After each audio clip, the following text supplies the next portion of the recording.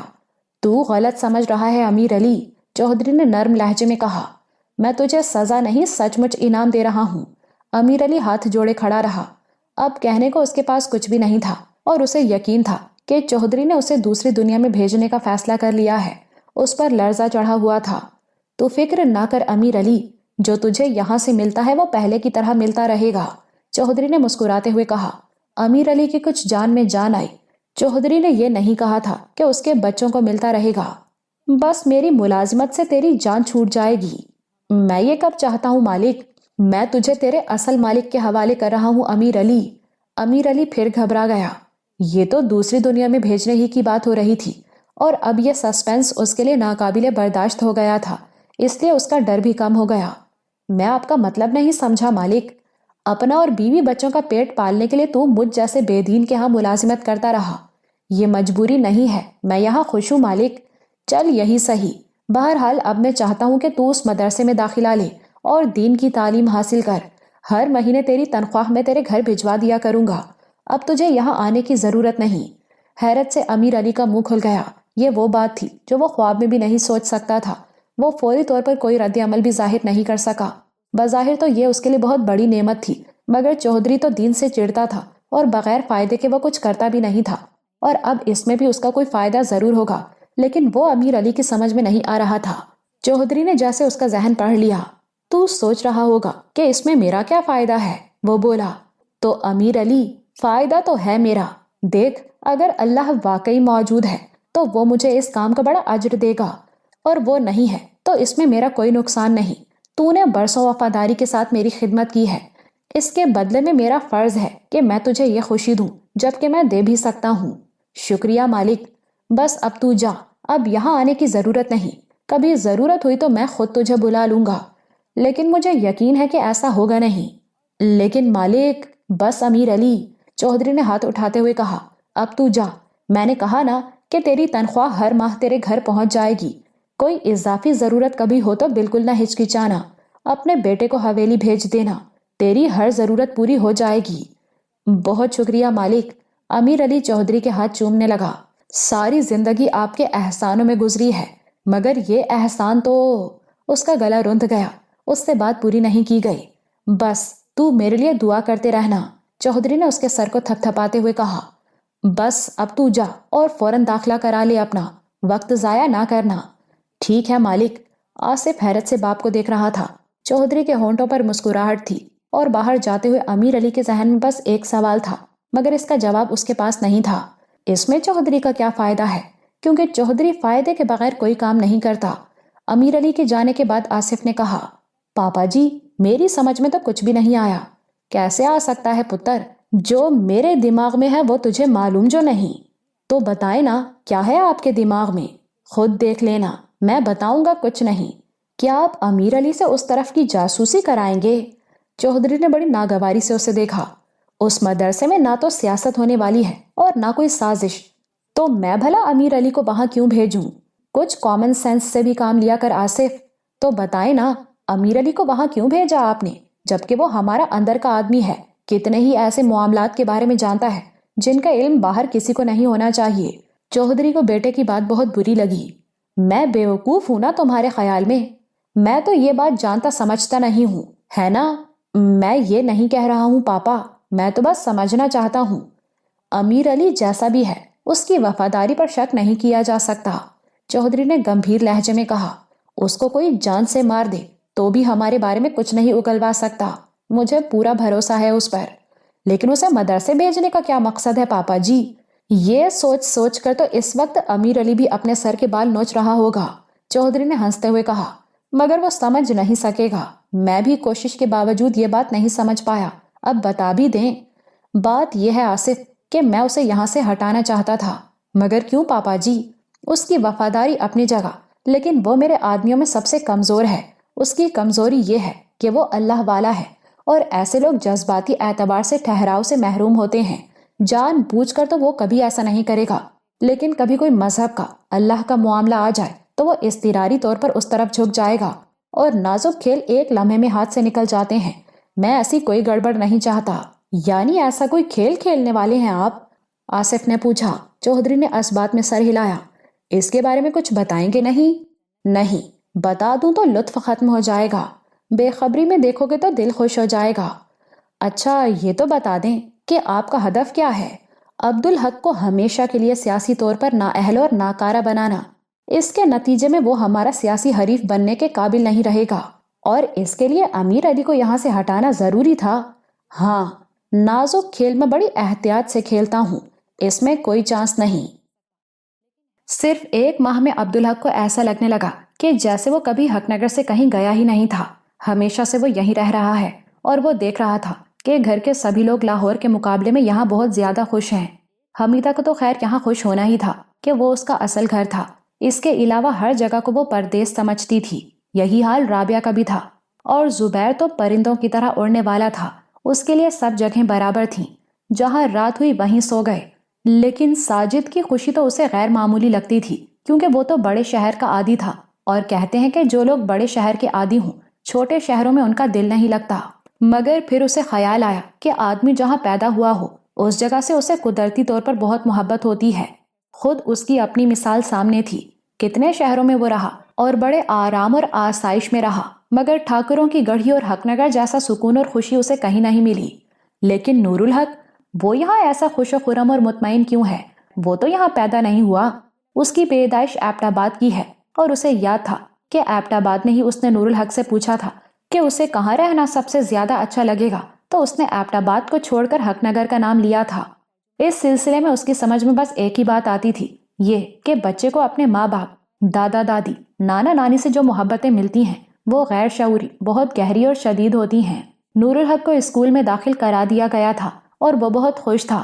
لاہور میں وہ اسکول تک محدود تھا، لیکن یہاں اس کی اپنی ایک سوشل لائف بن گئی تھی۔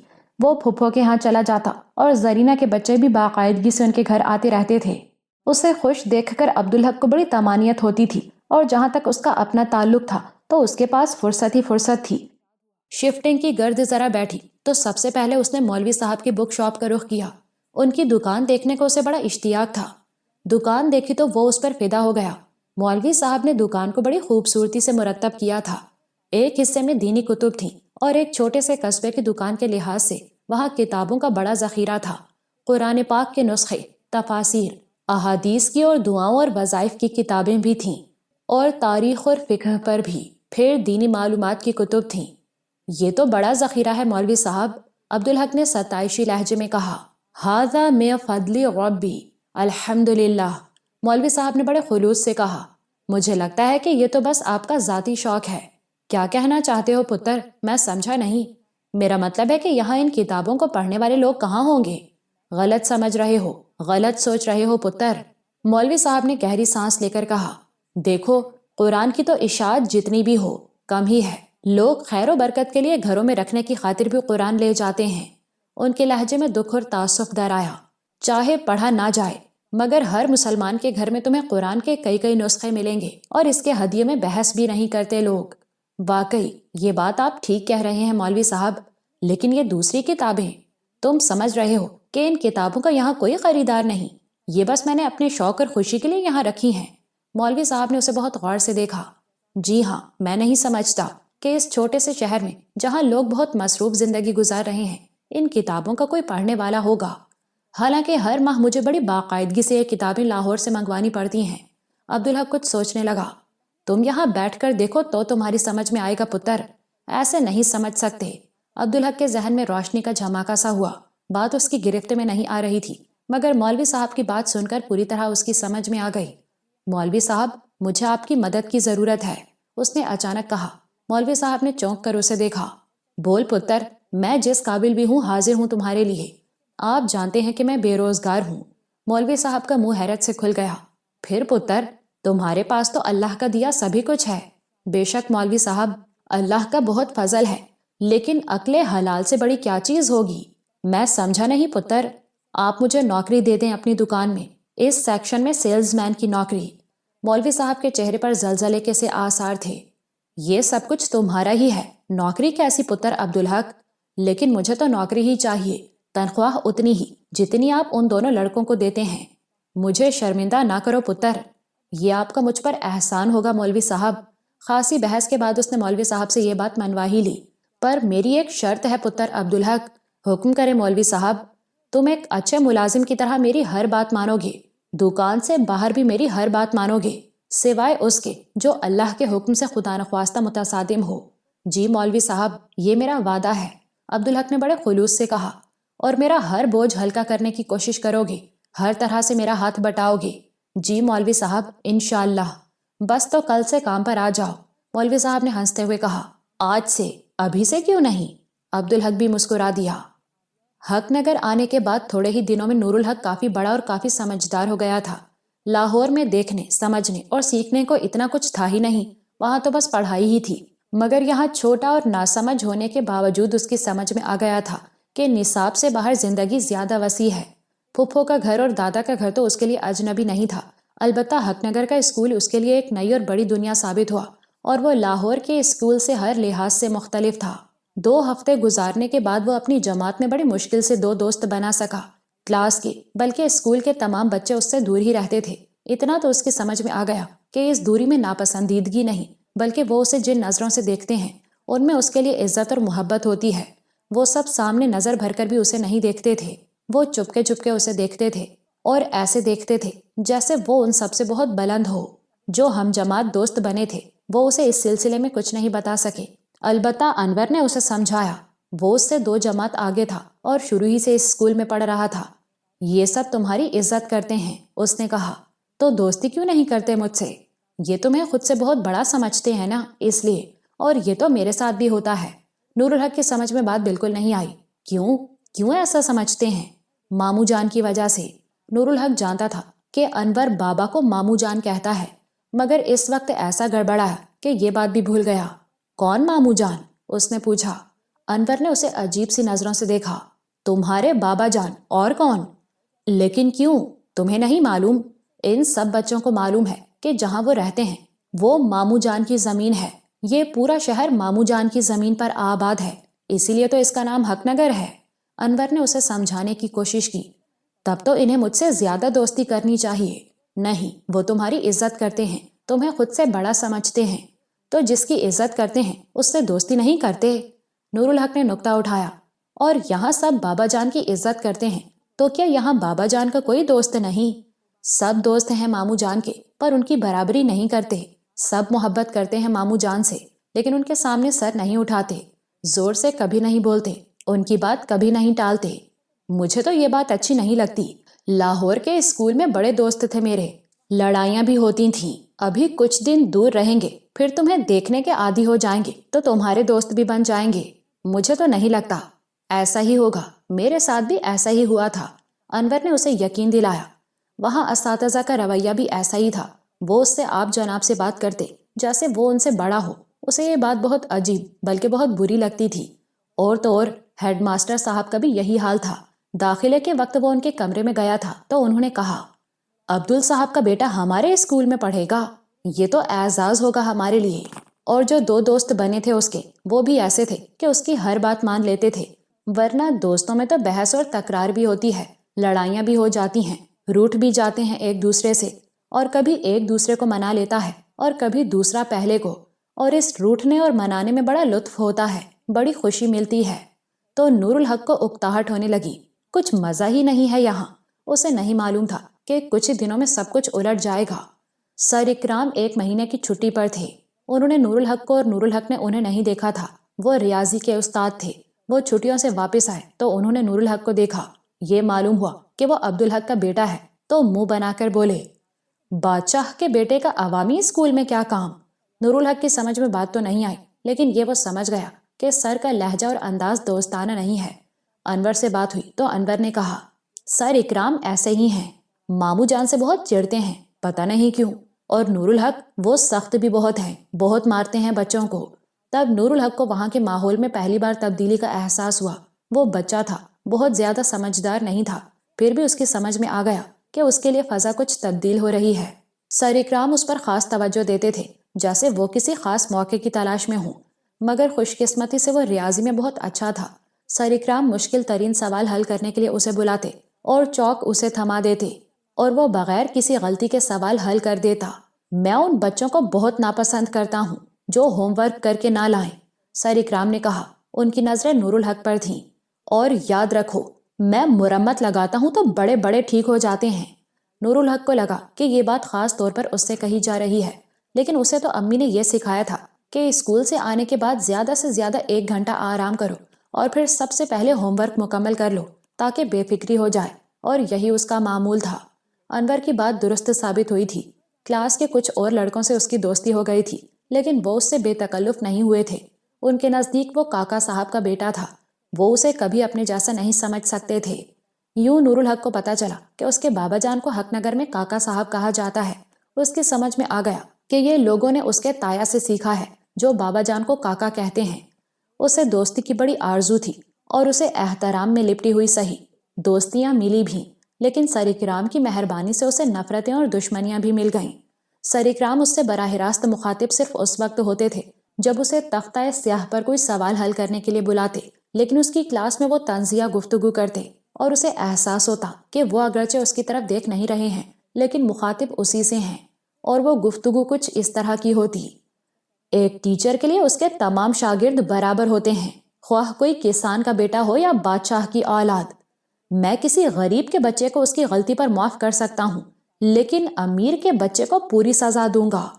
میں ایک ٹیچر ہوں، اللہ کے سوا کسی سے نہیں ڈرتا۔ یہ اسکول جنہوں نے بنوایا ہے، میں رعایت ان کے بچوں کے ساتھ بھی نہیں کروں گا۔ کچھ لوگ خود کو خدا سمجھتے ہیں، حالانکہ انسان سب برابر ہیں۔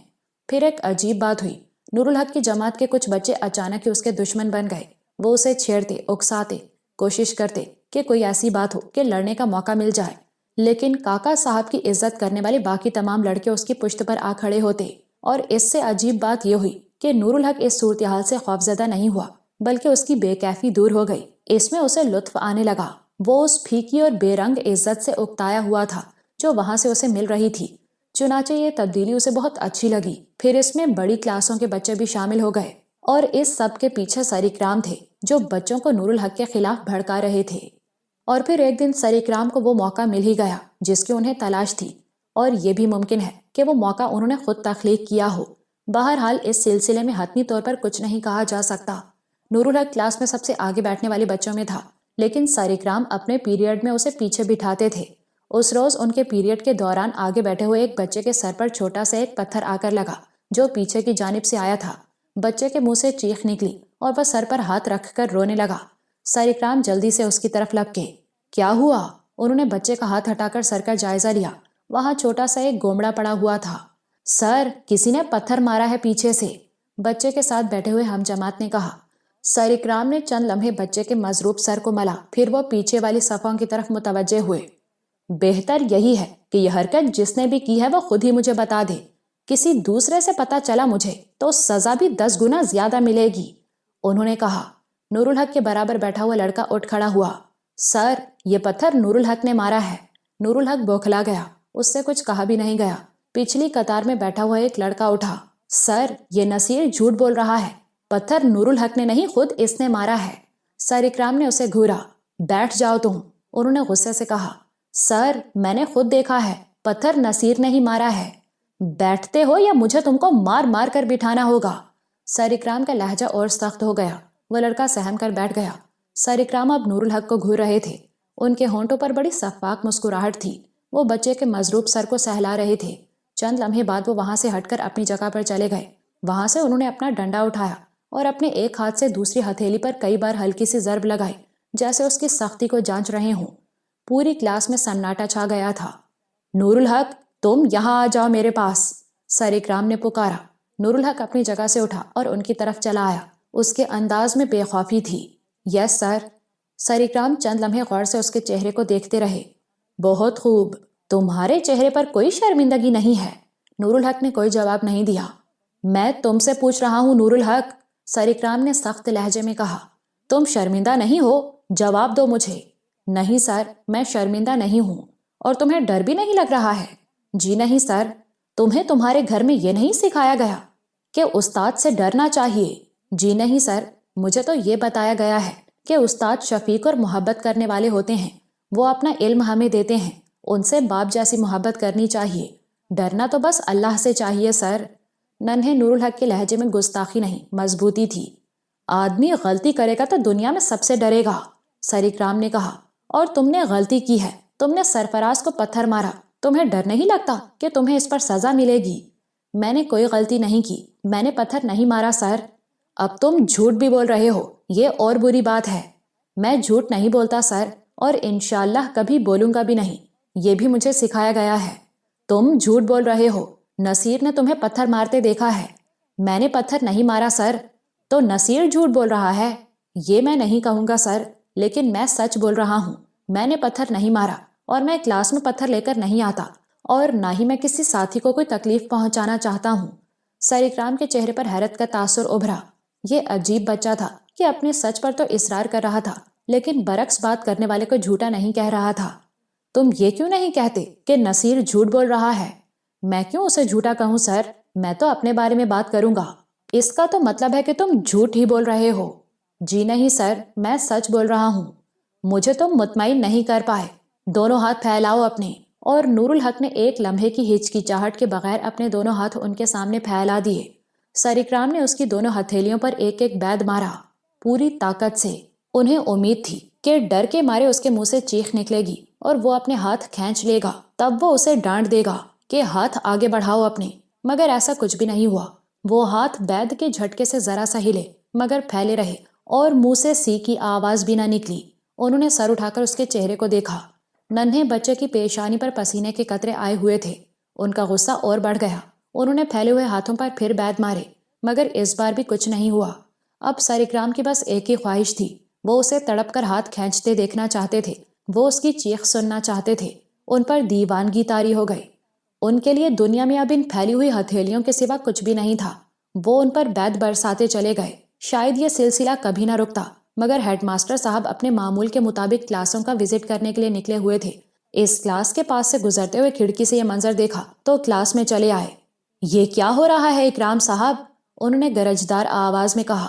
اکرام صاحب کے ہاتھ جھٹکے سے رکے۔ انہوں نے نعمان صاحب کو دیکھا، لیکن ایسی کیفیت میں تھے کہ دیکھ کر بھی کچھ نہ دیکھ سکے۔ ان کو کچھ سمجھ میں نہیں آ رہا تھا۔ وہ خالی خالی نظروں سے نعمان صاحب کو دیکھ رہے تھے۔ نعمان صاحب کو اگلے مرحلے میں یہ سمجھ میں آیا کہ پٹنے والا بچہ کاکا صاحب کا بیٹا ہے، تو وہ اور بوکھلا گئے۔ میں پوچھتا ہوں یہ کیا ہو رہا ہے اکرام صاحب؟ آپ اتنی بری طرح سے اسے کیوں مار رہے ہیں؟ قصور کیا ہے اس کا؟ اتنی دیر میں اکرام صاحب سنبھل چکے تھے۔ انہوں نے مضروب لڑکے کی طرف اشارہ کرتے ہوئے کہا، اس لڑکے نے کلاس میں میری موجودگی میں اس کے سر پر پتھر مارا ہے، یہ دیکھیے۔ انہوں نے نعمان صاحب کو مضروب لڑکے کے سر پر ابھرا ہوا گومڑ دکھایا۔ نعمان صاحب نے نور الحق کی طرف دیکھا۔ کیا یہ سچ ہے بیٹے؟ کیا آپ نے اسے پتھر مارا ہے؟ نور الحق سے بولا بھی نہیں جا رہا تھا۔ جی نہیں سر، میں نے نہیں مارا۔ آپ نے یہ بات سر اکرام کو بتائی؟ جی سر، بتائی تھی۔ اور اس کے باوجود آپ نے، اور اس بری طرح؟ نعمان صاحب نے صدمے سے اکرام صاحب کو دیکھا اور پھر نور الحق کی سوجی ہوئی ہتھیلیوں کی طرف اشارہ کیا۔ سر، گواہ ہے جس نے اسے پتھر مارتے دیکھا ہے۔ کون ہے؟ بلائیں اسے۔ نصیر، یہاں آؤ۔ نصیر آیا۔ اس کے انداز میں اعتماد نہیں تھا، وہ ہچکچا رہا تھا۔ تم نے دیکھا تھا نا نور الحق کو پتھر مارتے ہوئے؟ سر اکرام نے اس سے پوچھا۔ جی سر، جی ہاں۔ ہیڈ ماسٹر نعمان صاحب نے اسے گھور کر دیکھا۔ اس کے کون سے ہاتھ میں پتھر تھا؟ سیدھے ہاتھ میں سر۔ نعمان صاحب کو اس کی گھبراہٹ کی وجہ سے اس پر شک ہونے لگا۔ سر اکرام اس دوران اختر کو گھور رہے تھے جو کسمسا رہا تھا۔ یہ وہ بچہ تھا جس نے نصیر کے خلاف گواہی دی تھی اور وہ نہیں چاہتے تھے کہ وہ کوئی بات کرے، زبان کھولے۔ وہ اسے تنبیہی نظروں سے دیکھ رہے تھے۔ پھر ان کے کانوں میں نعمان صاحب کی آواز آئی، تم جھوٹ بول رہے ہو ہے نا؟ ان کے لہجے میں سختی تھی۔ نہیں سر۔ اب سچ بولو، صرف سچ۔ جھوٹ بولو گے تو اسکول سے نکال دیے جاؤ گے، سچ بولو گے تو میرا وعدہ ہے کہ معاف کر دوں گا۔ اکرام صاحب گھبرا کر نصیر کی طرف متوجہ ہوئے۔ ان کی نگاہیں اسے ڈٹے رہنے کی تلقین کر رہی تھیں۔ نعمان صاحب نے سر اٹھا کر کلاس کے بچوں پر طائرانہ نگاہ ڈالی اور بلند آواز میں کہا، کسی نے کچھ دیکھا ہو تو ہاتھ اٹھائے۔ اکرام صاحب نصیر کی طرف متوجہ تھے۔ اختر نے موقع پا کر ہاتھ اٹھا دیا۔ اسے خوشی تھی کہ وہ کاکا صاحب کے بیٹے کی مدد کر رہا ہے۔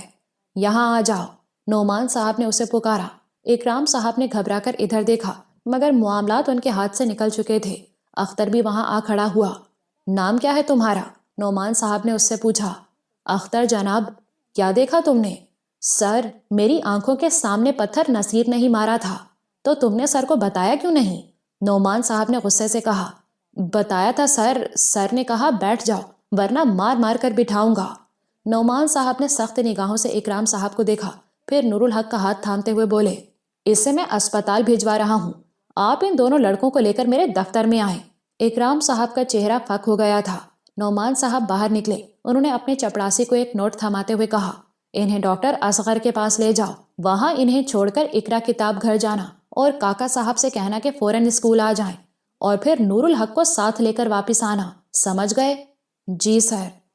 چپڑاسی نوشاد نور الحق کو لے کر اسپتال پہنچا تو اسپتال کے گیٹ پر ہی ڈاکٹر اصغر سے سامنا ہو گیا۔ ڈاکٹر صاحب اپنے گھر جانے کے لیے نکل رہے تھے۔ نور الحق کو دیکھ کر رک گئے۔ تم یہاں کیا کر رہے ہو شہزادے؟ تکلیف کی شدت سے نور الحق سے کچھ بولا ہی نہیں گیا۔ انہیں ہیڈ ماسٹر نے یہاں بھیجا ہے ڈاکٹر صاحب، نوشاد نے کہا۔ اتنی دیر میں اصغر نے نور الحق کے ہاتھوں کو دیکھ لیا۔ ارے یہ کیا ہوا؟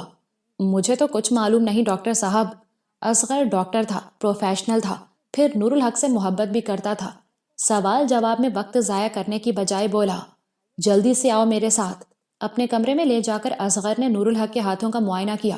ان کی حالت کچھ اچھی نہیں تھی۔ یہ سمجھنا تو کچھ دشوار نہیں تھا کہ معاملہ کیا ہے۔ ڈاکٹر صاحب، مجھے ہیڈ ماسٹر صاحب نے ایک اور کام کہا تھا، میں ابھی 5 منٹ میں آتا ہوں، نوشاد نے کہا۔ اصغر نے بے دھیانی سے سر ہلا دیا۔ وہ نور الحق کے مجروح ہاتھوں کی طرف متوجہ تھا۔ نوشاد وہاں سے نکل آیا اور اقرا کتاب گھر کی طرف چل دیا جو اسپتال سے تھوڑی ہی دوری پر تھا۔ اصغر پرتشویش نظروں سے نور الحق کے ہاتھوں کو دیکھ رہا تھا۔ وہ بری طرح سوجے ہوئے تھے، کہیں کہیں سے جلد پھٹ بھی گئی تھی اور خون رس رہا تھا۔ اسے احساس تھا کہ اس صورتحال میں نرم ترین لمس بھی بچے کے لیے بے حد اذیت ناک ہوگا۔ اسے بہت احتیاط سے کام لینا تھا۔ میرے نزدیک یہاں دینی کتابوں کی سیل حیرت انگیز بلکہ ناقابل یقین ہے مولوی صاحب، عبدالحق نے مولوی مہر علی سے کہا۔ وہ دونوں اس وقت فرصت میں بیٹھے تھے۔ مولوی صاحب نے سر کو تفہیمی جنبش دی لیکن منہ سے کچھ نہیں کہا۔ ان اعداد و شمار کے تحت تو یہ کہا جا سکتا ہے کہ حق نگر میں دین کی آگاہی 90% ہے، اور یہی نہیں بلکہ بہت بڑھی ہوئی ہے۔ مولوی صاحب نے اس بار بھی کوئی جواب نہیں دیا۔ لیکن لوگوں سے ملتا ہوں تو معاملہ برعکس نظر آتا ہے۔ ایسا لگتا ہے کہ یہاں دین کی نالج نہ ہونے کے برابر ہے۔ ٹھیک کہہ رہے ہو پتر عبدالحق، یہ لوگ جو دینی کتب خرید کر لے جاتے ہیں انہیں لے جا کر شیلف میں سجا دیتے ہوں گے، آگے پڑھتے نہیں ہوں گے۔ یہی تو ہمارا المیہ ہے پتر، قرآن سے فائدہ حاصل کرنے کی بجائے خیر و برکت کے لیے گھر میں رکھ کر بھول جاتے ہیں۔ مولوی صاحب بولے، مگر یہاں بات صرف قرآن کی نہیں ہے مولوی صاحب، تفاسیر اور دیگر علمی کتب آدمی یوں ہی تو نہیں خریدتا۔ مولوی صاحب خاموش رہے۔ میری سمجھ میں نہیں آتا کہ یہ کتابیں خریدنے والے کون ہیں اور معاشرے میں نمایاں نظر کیوں نہیں آتے۔ آپ کا اس سلسلے میں کیا نظریہ ہے مولوی صاحب؟ مولوی صاحب جیسے کسی گہری سوچ میں ڈوب گئے، پھر انہوں نے سر اٹھایا اور آہستہ سے بولے، تم ان خریداروں کو غور سے تو دیکھتے ہوگے پتر۔ میں آپ کی بات سمجھا نہیں مولوی صاحب، میرا مطلب ہے تمہیں تجسس بہت ہے نا اس سلسلے میں، اس لیے۔ جی غور سے دیکھتا ہوں، ان میں سے بہت سو کو پہچانتے بھی ہوگے۔ جی نہیں، کوئی ایسا شخص آج تک نہیں آیا جسے میں جانتا ہوں۔ عبدالحق نے چند لمحے سوچنے کے بعد کہا، لیکن سبھی جانے پہچانے ضرور لگتے ہیں، اس میں بھی کوئی حیرت کی بات نہیں۔ کہیں نہ کہیں دیکھا ہوگا میں نے انہیں اور ذہن میں شبیہ رہ گئی ہوگی۔ اب میں یہاں بہت سے لوگوں کو تو نہیں جانتا، اتنی بڑی آبادی ہے، پر میں تو یہاں برسوں سے ہوں، بہت لوگوں کو جانتا ہوں، لیکن اس معاملے میں میرا تجربہ بھی بالکل ویسا ہی ہے جیسا تمہارا ہے۔ آپ کہنا کیا چاہتے ہیں مولوی صاحب؟ کتابوں کی دکان ہے نا پتر، تو لاہور کے پبلشرز سے بھی بات ہوتی رہتی ہے میری، وہ بتاتے ہیں کہ اس کاروبار میں بڑی برکت ہے، بڑا نفع ہے۔ میری سمجھ میں آتا ہے پتر، لفظ اللہ کی بڑی نعمت ہے نا، اور لفظ آگے بڑھانا تبلیغ ہے۔ جی بے شک، اور دینی علمی کتب اور قرآن شائع کرنے والے پبلشرز کی تو بات ہی اور ہے، ان کی تو خود سمجھ میں نہیں آتا کہ یہ کیا بھید ہے۔ بہت بڑی تعداد میں قرآن کی اشاعت ہوتی ہے اور چند ماہ بعد مارکیٹ میں طلب پہلے ہی جیسی ہوتی ہے۔ ایک پبلشر کا تو کہنا ہے کہ درجنوں پبلشرز قرآن کی اشاعت کا اہتمام کرتے ہیں اور سب کے سب کامیاب ہیں۔ کہہ رہا تھا کہ پاکستان بننے کے بعد سے اب تک پاکستان کی آبادی سے زیادہ بڑی تعداد میں قرآن پاک کی اشاعت ہوئی ہے، اور یہ سلسلہ رکنے والا نہیں، یعنی ہر گھر میں افراد خانہ سے زیادہ قرآن کے نسخے ہونے چاہیے۔ عبدالحق کے لہجے میں تعجب تھا، اور فروخت ہونے کی رفتار پر تو تم بھی حیران ہو۔ مجھے قرآن کے نسخوں پر نہیں، دینی علمی کتابوں اور تفاسیر کی فروخت پر حیرت ہے مولوی صاحب، اس لیے کہ حق نگر میں خواندگی کی شرح بہت ہی کم ہے۔ یہاں تو بڑی تعداد ان لوگوں کی ہے جو سرے سے لکھنا پڑھنا ہی نہیں جانتے۔ مگر پتر، اللہ کی رحمت پر حیرت نہیں، شکر کرنا چاہیے۔ عبدالحق نے استفہامیہ نظروں سے انہیں دیکھا۔ اشاعت دین تو اللہ کی خدمت ہے نا پتر، سعادت ہے، اور اللہ بڑا اجر دینے والا ہے۔ میں سمجھا نہیں مولوی صاحب، میں جب چھوٹا تھا تو ایک بات پر مجھے بڑی حیرت ہوتی تھی، ہر شہر میں، ہر گاؤں میں مٹھائی کی دکانیں بہت ہوتی ہیں، اور مٹھائی بنتی بھی بہت ہے، بکتی بھی بہت ہے۔ لوگ اتنی مٹھائی کھاتے نہیں جتنی مٹھائی بنائی جاتی ہے، مگر اس کے باسی ہونے یا خراب ہونے کی نوبت نہیں آتی۔ واقعی مولوی صاحب، یہ بات تو ہے۔ عبدالحق کے لہجے میں استعجاب تھا۔ مٹھائی تو زیادہ کھائی ہی نہیں جاتی، بہت جلدی دل بھر جاتا ہے، منہ پھر جاتا ہے اس سے۔ میں بھی یہی سوچتا تھا، پھر میں نے ایک دن ابا جی مرحوم سے، اللہ انہیں جنت نصیب فرمائے، یہ بات پوچھ لی۔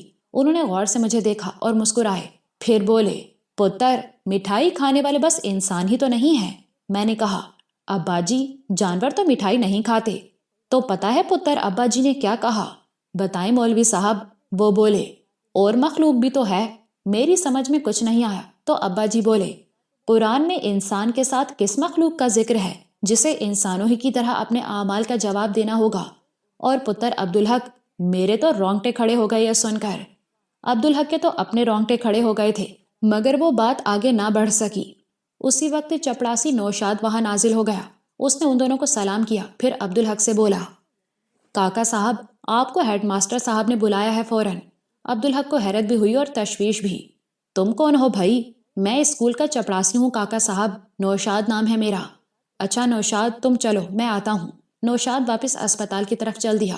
مولوی صاحب نے عبدالحق کے چہرے پر پریشانی کا تاثر دیکھا تو بولے، تم جاؤ پتر، اسکول سے بلاوا کچھ غیر معمولی لگ رہا ہے، مجھے لگتا ہے نور الحق کی کوئی شکایت ہوگی۔ نہیں پتر، تمہارا بیٹا ایسا نہیں کہ اسکول سے اس کی شکایت آئے۔ مولوی صاحب نے کہا، تم جاؤ، اللہ خیر کرے گا۔ عبدالحق اٹھ کھڑا ہوا۔ مولوی صاحب کی بات سن کر اس کی تشویش بڑھ گئی تھی۔ دیر ہو جائے تو ادھر آنے کی بجائے مسجد چلے جانا، ویسے بھی اب ظہر میں دیر نہیں ہے، مولوی صاحب نے کہا۔